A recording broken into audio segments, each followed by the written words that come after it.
Assalamualaikum warahmatullahi wabarakatuh. Perkenalkan, saya Gevira Fajsal Sabila, mahasiswa Sains Informasi Geografi, akan memberikan sedikit tutorial mengenai visualisasi kecepatan dan arah angin menggunakan data NetCDF dan melalui software Grads.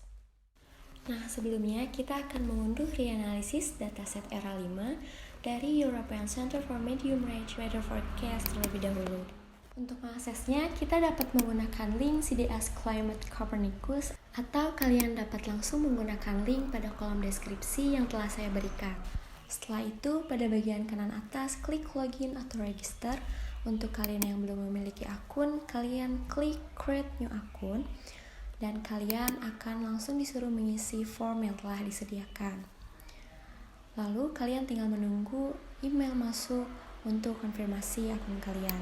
Jika kalian telah memiliki akun, kalian tinggal memasukkan email dan password kalian, lalu kalian tinggal klik login. Nah, jika seperti ini, berarti kalian telah berhasil login menggunakan akun kalian.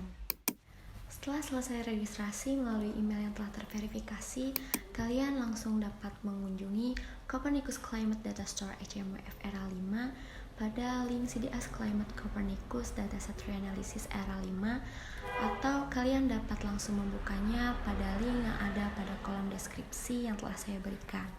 Lalu kita pilih tab download data. Selanjutnya akan muncul berbagai opsi data seperti kondisi dan waktu yang ingin diunduh. Nah, di sini saya ambil contoh, misalkan ingin mengunduh data kecepatan dan arah angin pada bulan Juli tahun 2020. Pada bagian variabel, jika kita ingin memperoleh data kecepatan dan arah angin, maka kita dapat langsung checklist 10 meter U component of wind dan 10 meter V component of wind.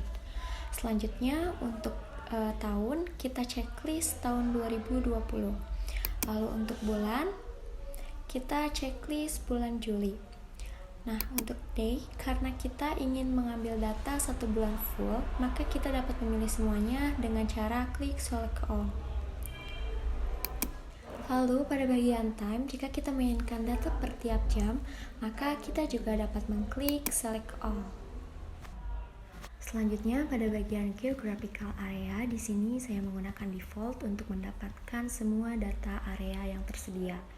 Namun jika kalian ingin memilih suatu tempat, kalian tinggal langsung isi pada sub-region extraction.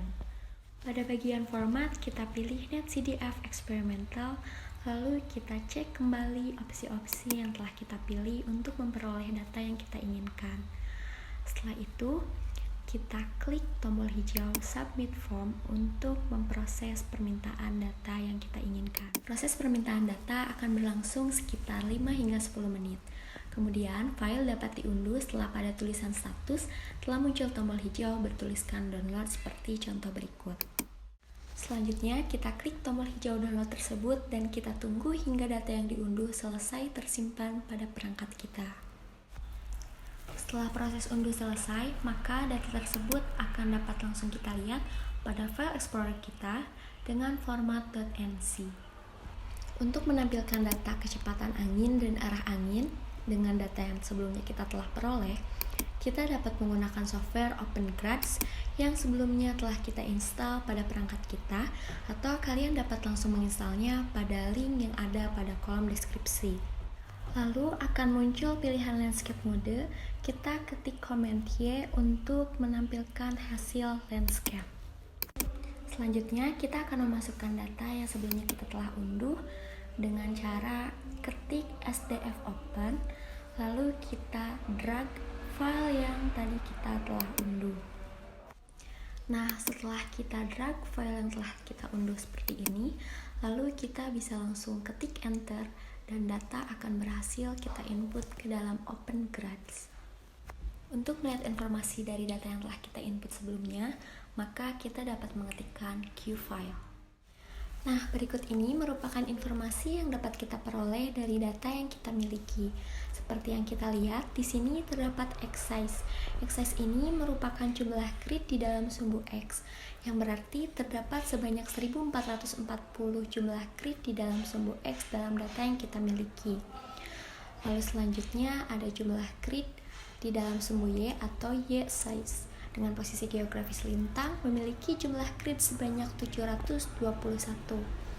Kemudian ada Z size. Z size ini merupakan ketinggian.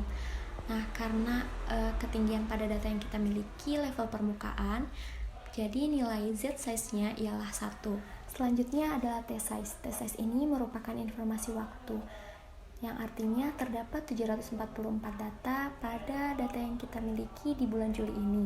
Lalu kita juga memiliki komponen angin untuk Q dan untuk V pada ketinggian 10 meter. Dikarenakan saat proses pengunduhan kita tidak mengatur lokasi atau kita membiarkannya default, maka saat ini kita perlu mengatur lokasi untuk menampilkan daerah Indonesia.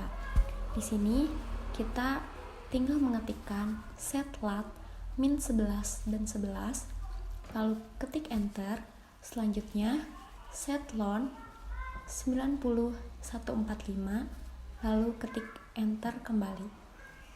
Nah, kita juga dapat mengatur data yang ingin ditampilkan. Jika hanya ingin menampilkan suatu data dalam satu waktu saja, maka kita dapat mengetikkannya seperti misalnya contoh, saya akan menampilkan data pada tanggal 2 Juli tahun 2020, maka kita ketik set time 2 Jul 2020, lalu ketik enter.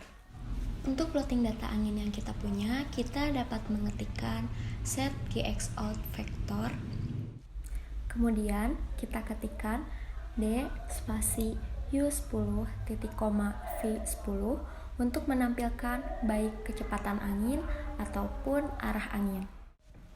Nah, pada hasil berikut dapat terlihat bahwa hasilnya itu terlalu rapat. Nah, hal tersebut dikarenakan oleh ketersediaan jumlah grid dalam sumbu X dan sumbu Y yang memiliki jumlah yang banyak pula. Untuk itu, kita dapat mengubahnya dan menyesuaikan gridnya sesuai yang kita inginkan. Yang pertama kita lakukan adalah ketik komen C untuk menghapus tampilan hasil yang ada di belakang atau clear. Kemudian kita ketik enter. Lalu selanjutnya adalah menampilkan arah angin dengan cara ketik D spasi skip dalam kurung U10,5 atau dalam setiap 5 grid titik 2 V10 dan kemudian enter. Nah, maka hasilnya akan tertampil seperti berikut ini. Nah, kemudian jika kita ingin hanya menampilkan magnitudo atau besaran anginnya saja, maka yang harus kita lakukan ialah pertama, ketik C kembali untuk clear, lalu kita ketik enter, dan selanjutnya kita ketik D spasi mag dalam kurung U10, V10, lalu kita ketik enter. Maka hasilnya akan seperti ini. Nah, untuk mempermudah interpretasi, maka kita dapat melakukannya dengan cara ketik komen set spasi gxout spasi shed, lalu kita ketik enter. Nah, selanjutnya kita masukkan komen yang tadi, yaitu D spasi mag dalam kurung U10, V10, kemudian kita ketik enter, dan hasilnya akan menjadi seperti ini. Kemudian, jika kita ingin menampilkan besaran beserta dengan arah angin, maka kita dapat mengetikkan D spasi skip dalam kurung U10,5 titik koma V10, kemudian kita ketik enter, maka hasilnya akan seperti ini, menampilkan besaran kecepatan angin beserta dengan arah angin. Untuk menampilkan legenda, kita dapat mengetikkan komen Seaborn, lalu kita ketik enter. Nah, maka akan tertampil legenda di bawah ini. Legenda ini menampilkan besaran kecepatan angin seperti yang dapat kita lihat bahwa yang berwarna ungu ini memiliki besaran dengan nilai antara 1 hingga 2, lalu yang berwarna orange dan merah ini memiliki nilai 12 dengan nilai tertinggi dan satuannya ialah meter per second. Jika kita ingin menampilkan besaran kecepatan angin dalam bentuk arah angin, maka yang pertama harus kita lakukan ialah seperti biasanya, kita ketikkan terlebih dahulu komen C, lalu kita ketik enter. Kemudian kita ketikkan perintah D spasi skip dalam kurung U10, untuk mengatur besaran dan arah angin, titik koma V10, titik koma mag dalam kurung U10 bintang 2, V10 bintang 2. Nah, bintang 2 ini dimaksudkan untuk mengkalikan dengan 2 dikarenakan kita akan mengganti satuan dari meter per second menjadi knot. Nah, maka hasil yang akan kita peroleh adalah seperti ini. Selanjutnya, kita akan memunculkan legenda, yaitu dengan cara ketik Seaborn, lalu kita enter. Lalu setelah itu kita akan memunculkan judul dengan cara ketik draw spasi title spasi judul yang akan kita gunakan. Di sini saya menggunakan judul rata-rata angin 2 Juli 2020 UTC karena dalam waktu UTC. Kemudian kita ketik enter. Selanjutnya kita ketik draw spasi xlab spasi kecepatan angin dalam kurung knot. Lalu kita ketik enter. Maka hasilnya akan menjadi seperti ini.